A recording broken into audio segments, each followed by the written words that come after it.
안녕하세요. 티아입니다. 오늘 소개해드릴 책은요, 더 해빙이라는 책이에요. 이 책 굉장히 많이 읽으셔서 저도 궁금해서 읽어봤어요, 이번에. 부와 행운을 끌어당기는 힘. 근데 여기 저자가 한국 분이시더라고요. 전 당연히 외국 사람일 거라고 생각했어요. 왜 그랬을까? 유명하다니까 전 그런 줄 알았어요. 단숨에 읽었었고요. 그 해빙의 핵심은 편안함이다. 부자여서 마음 편한 것이 아니라 돈에 대해 가지고 있는 편안한 마음이 우리를 부자로 이끈다. 라고 하면서요. 이서연 씨 저자에 대한 걸 이렇게 설명되어져 있어요. 대한민국 상위 0.01%가 찾는 행운의 여신. 세계 최대 출판 그룹 펭귄 랜덤하우스에 선출관한 그녀의 책은 프랑스, 이탈리아, 러시아 등 20여 개국에 판권이 수출되어 부와 행운의 법칙을 전 세계에 전하고 있다. 왜? 우린 또 그런 거 있잖아요. 뭔가 대한민국 사람이 그러고 있다면 또 괜히 기분 좋은 거. 읽으면서 괜히 한국 사람이란 말이지 라고 하면서 괜히 자부심 느끼면서 재미있게 읽었어요. 이 책은 소개해드리고 싶은 부분은요. 몇 가지 되는데요. 잠깐 읽어드릴게요. 57페이지입니다. 책 있으신 분은 펼치면 되고 없으신 분은 그냥 들어주시면 될 것 같아요. 케이스 스터디라고 해서 어떤 스토리가 나오고 뒤에 케이스 스터디가 이렇게 약간 한 줄씩 한 장 한 페이지 정도 이렇게 되어져 있는데요. 좋았던 부분이 좀 있었어요. 한 번 한 사업가가 사색이 되어서 구루, 이제 어떤 뭐 스승이라고 해야 될까? 높은 사람, 지도자, 구루 서윤을 찾아왔던 그런 스토리예요. 새로운 기술에 300만 달러를 투자했는데 개발이 늦어지면서 문제가 생긴 것이었어요. 사색이 된 사업가 말합니다. 큰일 났습니다. 회사 돈이 곧 바닥나게 생겼어요. 이번 달 월급을 줄 수 있을지도 모르겠습니다. 이러다 부도라도 나면 어쩌지요? 거리로 앉을까봐 두려워서 잠도 오지 않습니다. 자, 여기에서요. 사업가를 잠시 진정시키고 나서 서윤이 이렇게 말합니다. 앞으로 3년 동안 부도가 난 돈은 없어요. 오히려 내년 하반기에는 반드시 큰 돈을 버는 쪽으로 발전의 흐름이 오게 되네요. 지금 해빙을 하면서 이 시기를 잘 보낸다면 1년 후 지금 기대하는 것 이상의 돈을 만지게 될 거예요. 다음날 아침이 되자 조금 생략했어요. 사업가는 거울을 보고 이렇게 합니다. 오늘 버틸 자금이 있다니 다행이다.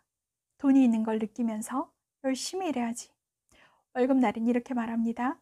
직원들에게 월급을 주고도 회사를 운영할 돈이 남아있어. 정말 감사한 일이야. 우리가 해빙에 대해서 내가 갖고 있는 것에 주의를 보냈을 때는요. 걱정과 두려움, 의심보다는 뭔가 감사함, 기쁨, 나아가고 성장하는 데 훨씬 더 에너지가 많이 쓰이게 합니다.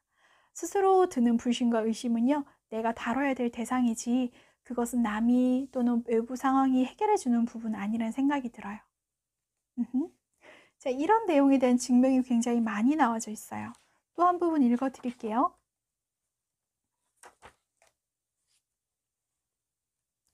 94페이지에 이런 부분이 나와 있어요.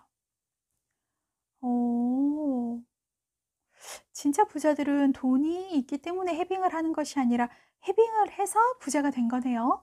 돈이 있다는 것을 기뻐하면 더 큰 돈이 찾아오고 그렇게 하면 저같이 평범한 사람도 부자가 될 수 있겠네요. 이때 서연이 환하게 웃습니다.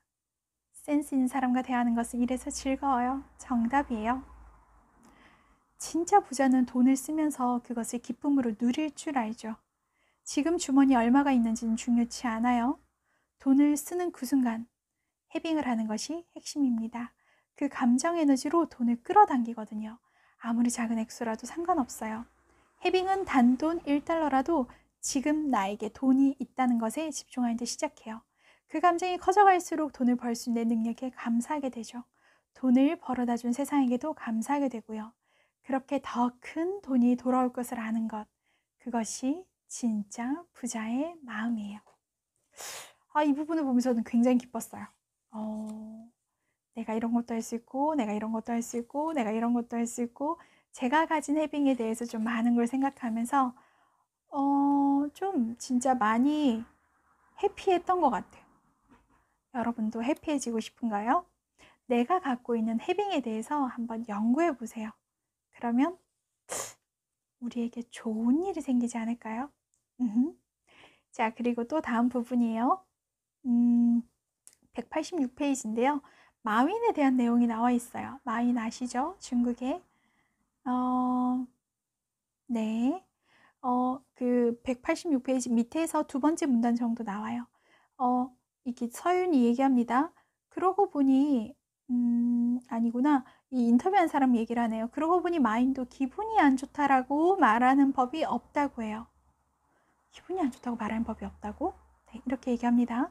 대신 마음이 편안하지 않다고 한다네요. 혹시 마윈도 돈에 대해 편안하게 느끼고 있는 걸까요? 내 질문에 서연이 얼굴이 환하게 밝아졌습니다. 좋은 사례를 말씀하셨어요. 저는 마윈이 이미 해빙을 해왔다고 확신해요. 마음이 편안하지 않다는 말을 뒤집으면 마음 편하다는 뜻이거든요. 그 말은 편안함이 기본 상태란 말이죠. 이것이 해빙의 핵심입니다. 저는 마윈이 남들처럼 기분 나쁘다, 짜증난다라고 말하는 대신 편안하지 않다라고 한 것에 주목합니다. 편안함을 자신에게 각인시키는 거죠. 편안함이 돈을 끌어당기는 자석이라는 것을, 진짜 부자의 비밀이 해빙이라는 것을 잘 알고 있었다는 이야기예요.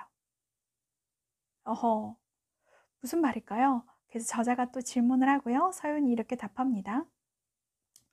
편안하지 않다고 생각하는 애는 편안만 입력하고 반대로 짜증난다고 생각하면 짜증만 각인하는 것이죠. 이렇게 볼 때 마음이 편안하지 않다는 말은 결국 편안한 상태가 본인에게 가장 보편적이고 기본적인 마음가짐이다 라고 이야기를 하고 있습니다. 동의가 되시나요? 저도 이제는요, 말을 이렇게 해야겠어요. 기분이 안 좋아 라기보다 마음이 편하지 않구나. 마음이 편하지 않구나. 마음이 편하지 않구나. 마음이 편하지 않구나. 여러분 따라해 보시겠어요? 마음이 편하지 않구나. 짜증나 아이들이 할 때도 난 마음이 편하지 않구나. 이런 마음으로 마음이 편한 상태가 해빙이 되게끔 이렇게 하면 어떨까라는 생각이 듭니다. 해빙을 읽으면서 굉장히 그냥 좀 쉽게 읽히는 책이었고 결국에는 자기가 갖고 있는 신념이 자기의 삶을 만들어낸다는 부분 중에서 부에 대한 부분을 주제로 나누었던 책이었어요. 뜻대로 살기, 해리 팔머의 뜻대로 살기라는 책에 보면 신념에 대한 종류와 신념의 4가지 체계에 대해서 나와 있어요. 그 중에서 사실은 이 해빙에 대한 거는 제4책에 신의 영역에 대한 부분이 나와 있습니다. 특히 돈을 주제로 나와져 있어요. 근데 어쨌든 해빙이라는 책이 굉장히 좀 쉽게 쓰여져 있어서 그냥 읽는 순간 단숨에 읽히면서도 내가 갖고 있는 해빙의 주의를 기울인다면 여러분도 우리 다 같이 부자로 갈 수 있지 않을까요? 감사합니다.